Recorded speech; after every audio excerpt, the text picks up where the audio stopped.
Seguimos con el libro de Hebreos y vamos a tener como herramientas Biblia, cuaderno y lápiz, las herramientas de un discípulo de Jesús. En el capítulo 5 vamos ya a acercarnos más a hablar de temas más profundos. Aunque solo es una introducción del tema de sumos sacerdotes, vamos a hablar del sumo sacerdocio. Como Jesús es mayor que el sumo sacerdocio de los hebreos cristianos. Es una de las razones que se piensa que el libro fue escrito antes de la destrucción del templo en el año 70, pero cerquita del año 70. Porque todavía parece que estaban haciendo su función los sumos sacerdotes, y vamos a hablar de sumos sacerdotes. También vamos a hablar de madurez, que se le está pidiendo a los hebreos cristianos, madurez en crecer y seguir creciendo y no echar para atrás a costumbres de antes. Comencemos entonces, capítulo 5, versículo 1. Porque todo sumo sacerdote tomado de entre los hombres, es constituido a favor de los hombres en lo que a Dios se refiere. Vamos a explicar entonces qué es un sumo sacerdote y comenzamos diciendo todo sumo sacerdote tiene que ser un hombre, es tomado de entre los hombres para estar constituido a favor de los hombres. El sumo sacerdote va a representar a los hombres, pero tiene que ser hombre para representar a los hombres en lo que a Dios se refiere. Y el sumo sacerdote, versículo 1, va a presentar ofrendas y sacrificios por pecado. Allí un oficio del sumo sacerdote, muy importante. Versículo 2. Para que se muestre paciente con los ignorantes y extraviados, puesto que él también está rodeado de debilidad. Entonces el versículo 2 explica, es tomado de entre los hombres para que él mismo sea paciente de los hombres y entienda ignorancia y extravío, porque son cosas de debilidad humana y él ha sido rodeado de debilidad, por lo cuanto entiende, tiene una compasión muy particular el sumo sacerdote para con las personas que va a representar. Y versículo 3, por causa de ella debe ofrecer por los pecados, tanto por sí mismo como por los del pueblo, porque él es débil y ellos son débiles. Entonces tenemos que el propósito aquí del sumo sacerdote es ofrecer sacrificios por los pecados del pueblo y de él mismo a causa de errores y debilidades y extravíos e ignorancia. Versículo 4. Nadie toma para sí esta honra, sino que es llamado por Dios, como lo fue Moisés. Nadie se autodenomina sumo sacerdote. Tiene que ser escogido por Dios, así como lo fue Aarón, escogido por Dios. Versículo 5, entonces, así tampoco Jesús.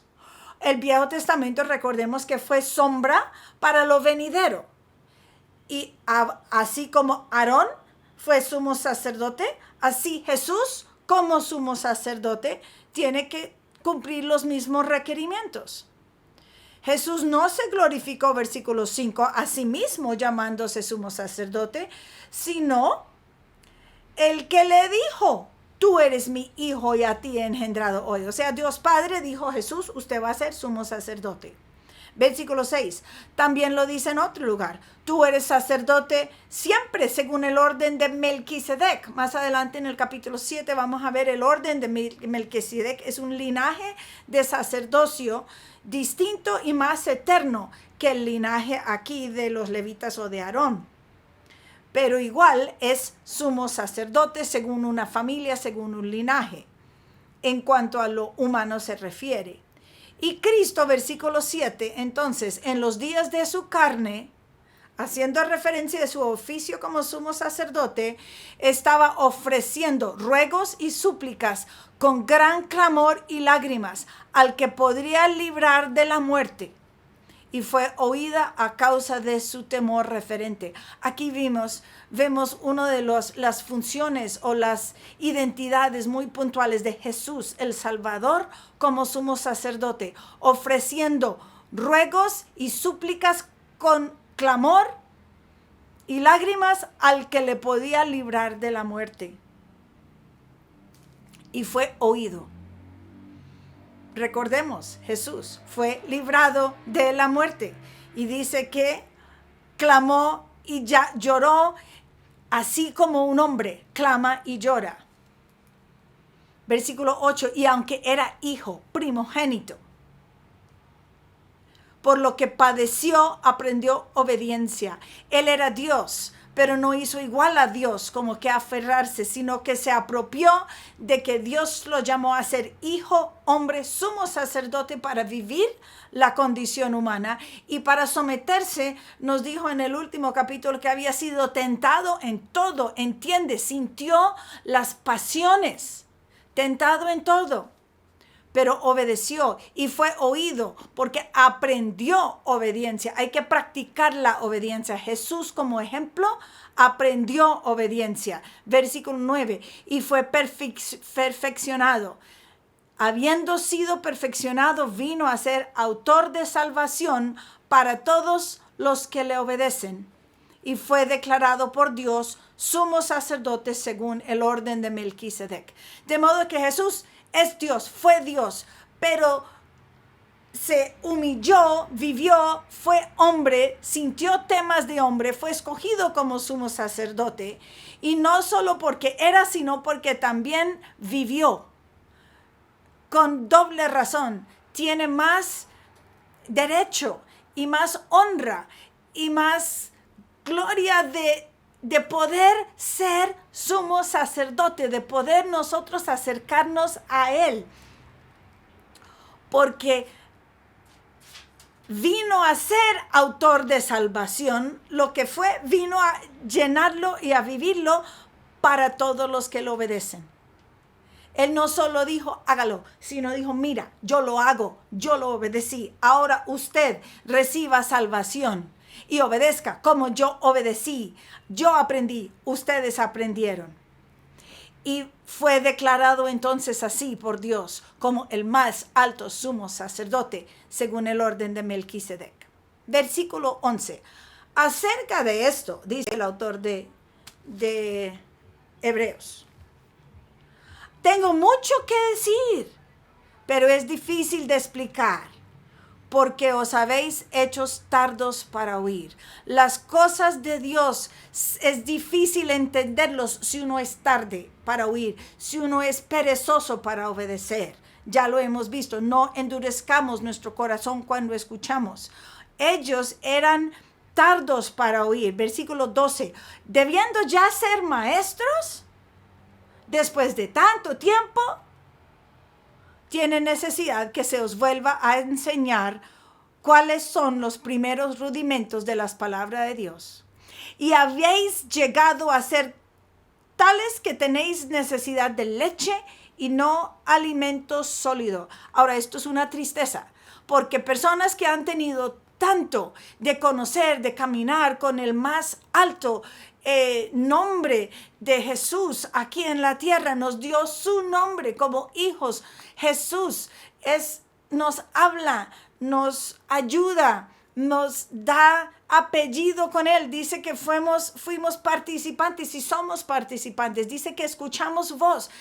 Nos ha dicho en otros capítulos, tenemos su palabra que es eficaz para cambiarnos. Y si nosotros no escuchamos y no obedecemos y nos endurecemos, en vez de crecer como es normal, nos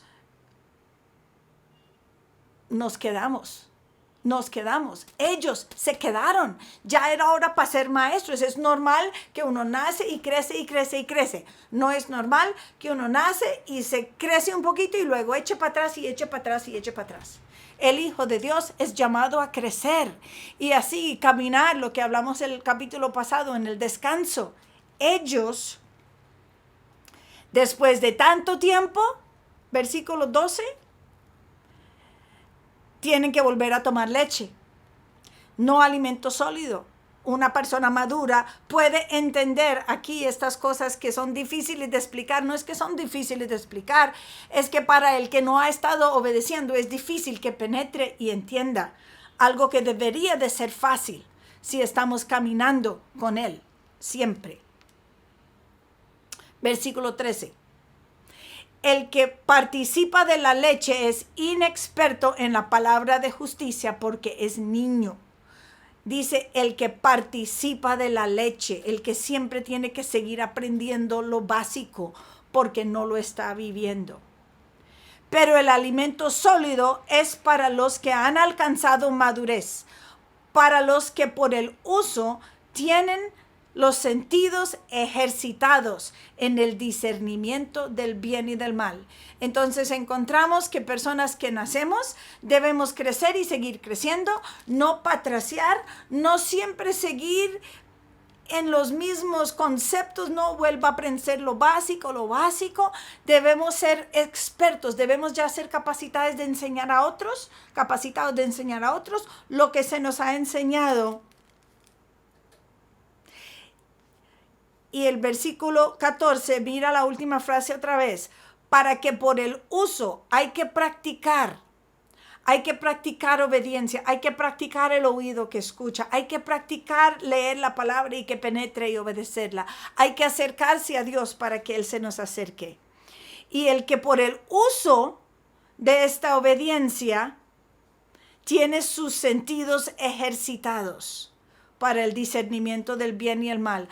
Procuremos caminar de madurez en madurez con Dios siempre.